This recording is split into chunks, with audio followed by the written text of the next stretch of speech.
I maybe soon gonna post video the handbags that I purchased multiple times I sold those handbags, but I don't know why. It's kind of crazy things. I gravitate toward purchasing this handbag, and then when I purchase I realize that it's a mistake and I have to sell it again.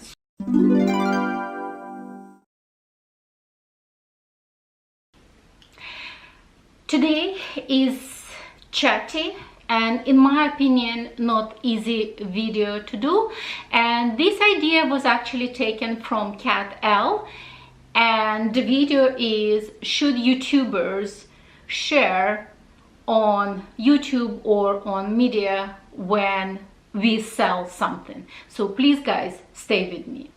Hi guys, welcome to my channel, or welcome back to my channel. Thank you so very much for clicking on this video. Thank you so very much for supporting my channel, because I truly appreciate your support.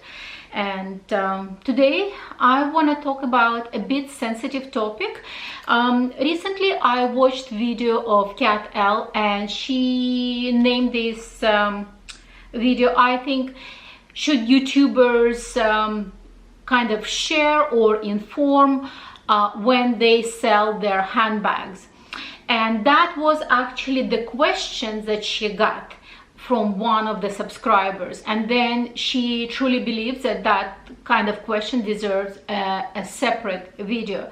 And I totally and utterly agree with her that this kind of topic needs to be discussed in more details. And she brought a very important points, and I want to also put my spin and share a little bit of my personal experience of selling on the YouTube or on some platforms, or selling via resellers, etc. So I put some notes because I don't want to forget anything. Oh, by the way, thank you so very much, Kat, for kind of doing this fun video, and thank you so very much for one of your subscribers to bring this topic to life, let's put it this way. And I have several notes because I don't want to forget anything, and I hope I'm not going to be like so kind of jumpy from, you know, one point to another one. But the points that I want to bring, that understanding the reason why someone wants to sell their handbag, should someone share or not share? I will bring my own personal points to that one. Understanding that each YouTuber is not only someone who might be an example, it's also the consumer side of somebody who is on the YouTube. And the last things I want to bring to your attention, the reason why I might not want to share, you know, if I sell something.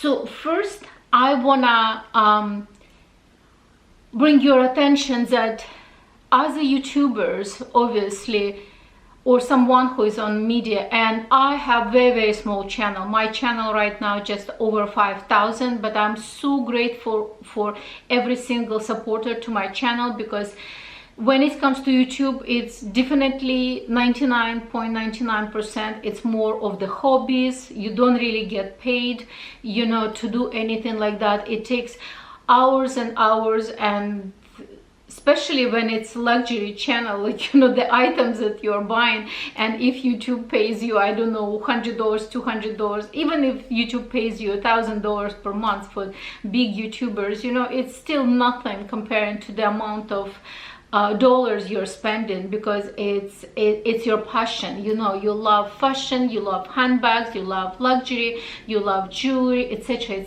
So it's not even comparable to the money. But see, I'm already getting off topic. So what I'm trying to say, someone who is on the YouTube or some kind of media, Instagram, TikTok, etc., you may not even promote, because you just like, at least what I post on Instagram or YouTube, it's what I personally love.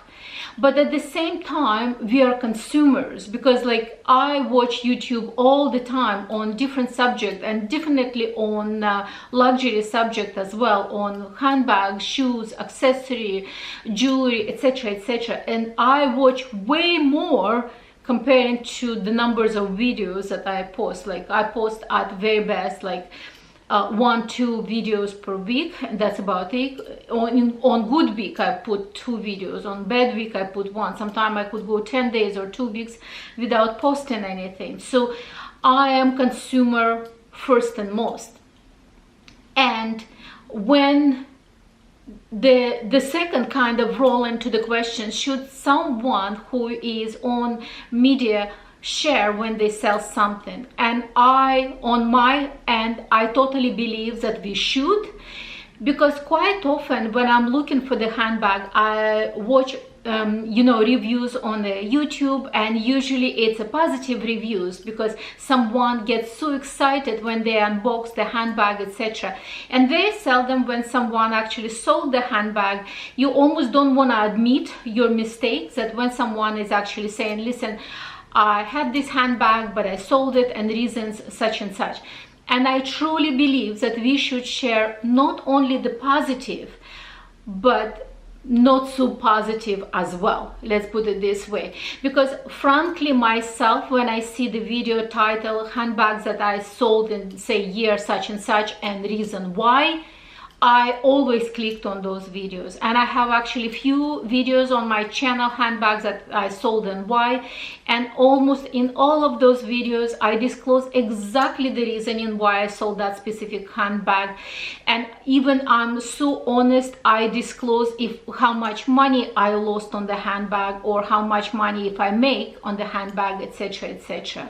As I said, it's important to share, because we know the good, the bad, and the ugly, to be honest. And I will give you an example. And my example will be Hermes Roulis. Before I got offered Hermes Roulis at my local boutique, I watched so many YouTube videos, and everybody is saying, oh my gosh, this handbag is so great.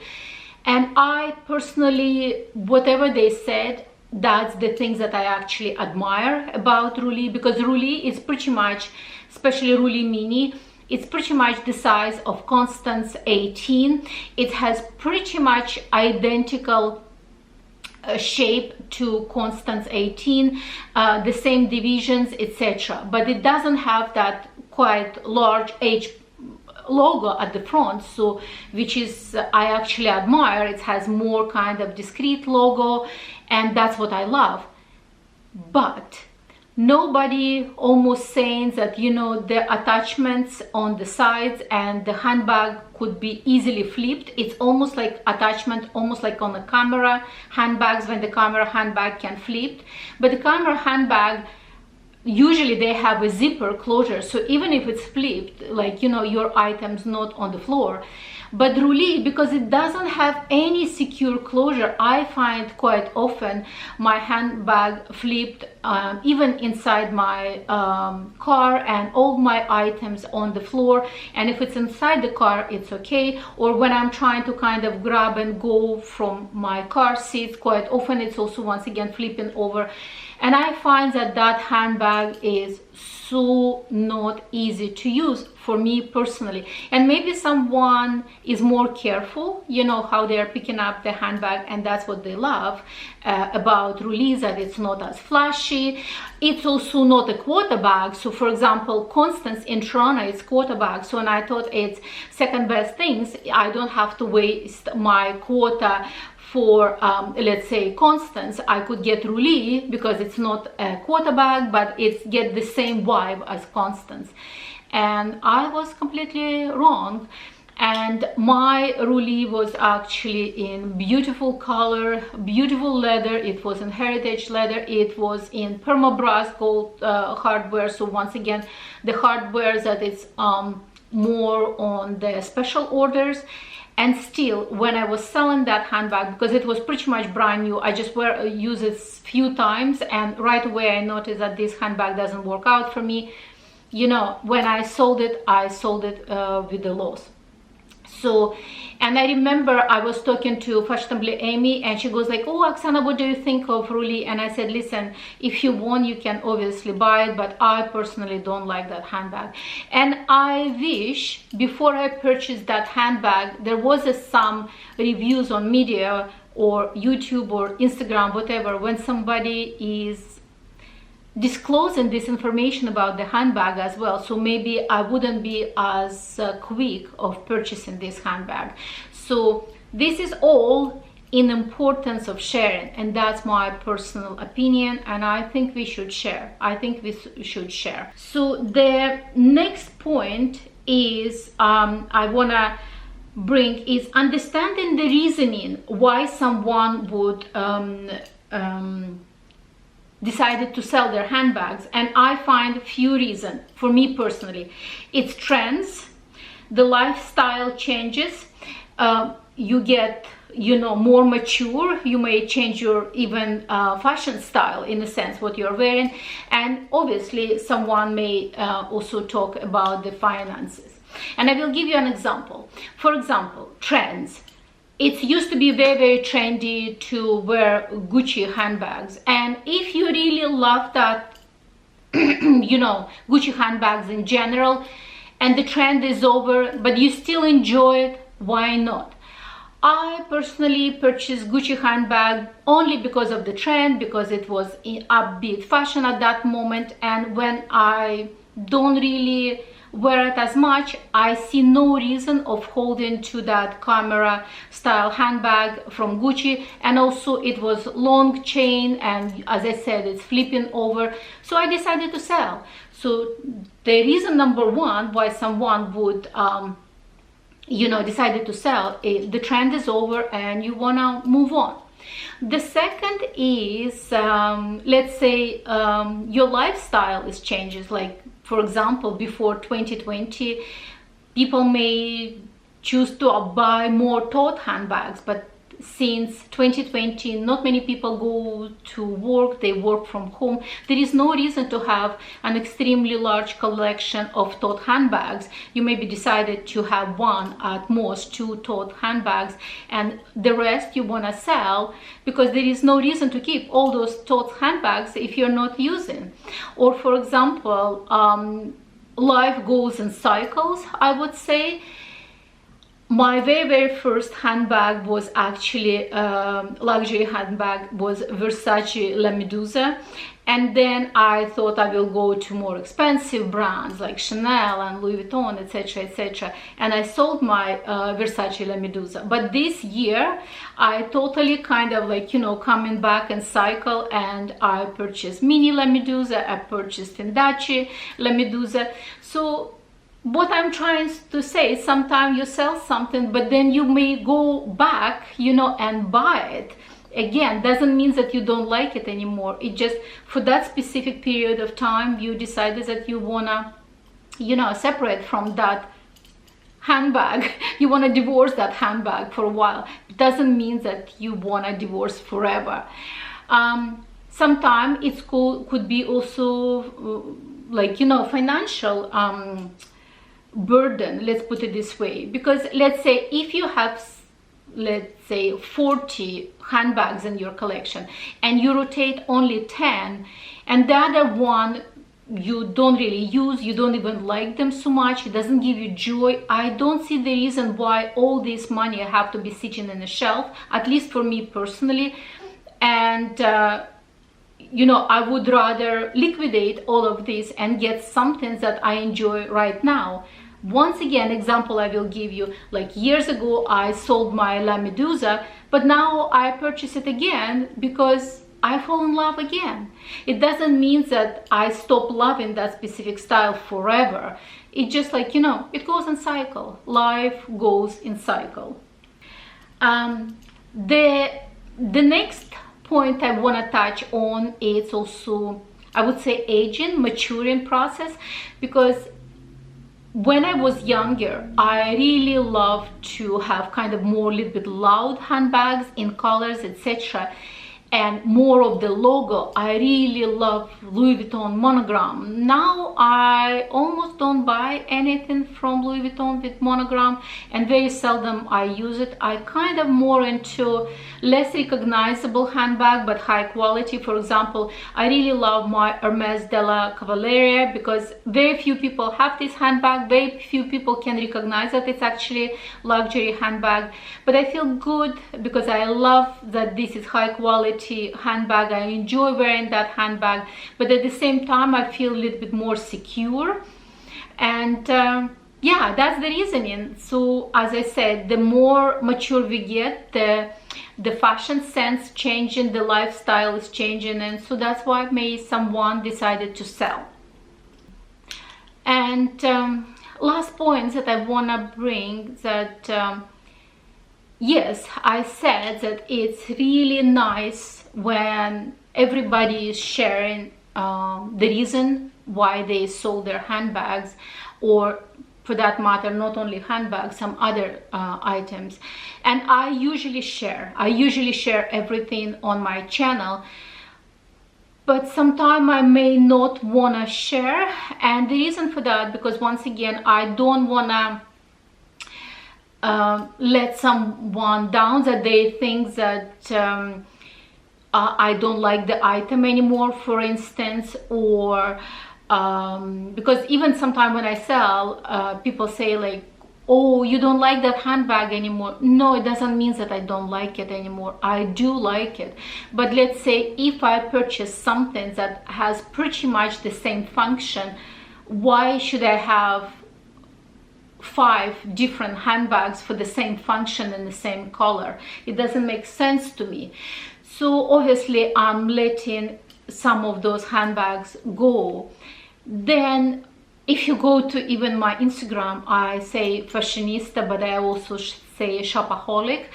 And when I'm inside the boutique and I see something beautiful, it's almost some kind of rush happening and I want to buy it, and I'm happy that I purchased something, I'm happy that I used it. And then, you know, the joy is over and you don't want to even kind of admit, kind of like almost like an addiction. I wouldn't call this an addiction, but you don't want to admit that you want to buy because you're happy when you're purchasing something.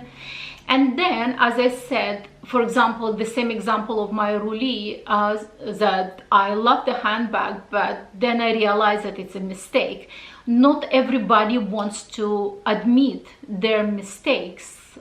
It's almost like poor judgment, and you don't want to admit that you have a poor judgment in choosing such expensive items, keeping in mind that you're buying luxury items for a very, very long time. You're supposed to know your style, your sense of style, what looks good on you, what suits you, your lifestyle, etc., etc. So it's almost like you don't want to admit your mistakes, you don't want to admit your failure, you don't want to get judged, you don't want someone who says like, oh, listen, I purchased because of you.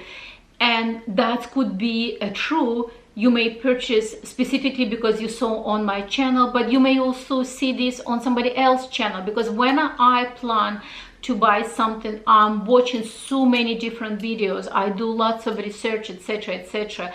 And it's not because the other people, they did something bad. They were happy for that purchase, they were happy to share the same things I do. But sometimes when something didn't work out for you, you almost don't want to feel like admit that failure. You don't want to admit that mistake, that, oh my gosh, you know, the mistake has happened. And that's what's happened. So I hope that, guys, you can share your thoughts in comments, because I think this is important topic to chat about. Because is it okay to share? Should we share? Or should we keep our mistakes to ourselves? Should we only talk about the positive things? since it's supposed to be a positive community, should we talk about actually negative things? And I believe that, you know, life, it's a sweet and sour. Sometimes we have to talk about this sweet stuff, and sometimes we have to talk about sour stuff. Let me see if I didn't forget anything, the ones that I want to kind of talk about.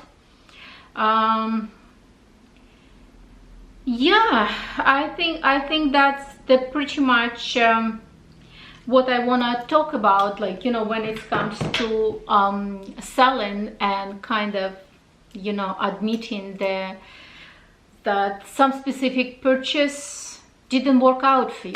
Some specific purchase didn't work out for you. And I have actually, I maybe soon gonna post video, the handbags that I purchased multiple times I sold those handbags, but I don't know why. It's kind of crazy things. I gravitate toward purchasing this handbag, and then when I purchase, I realize that it's a mistake and I have to sell it again. So it's kind of like, you know, vicious cycle.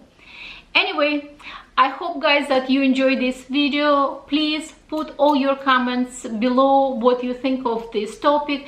Don't forget to like, share, subscribe, and I will see you on my next one. Bye bye.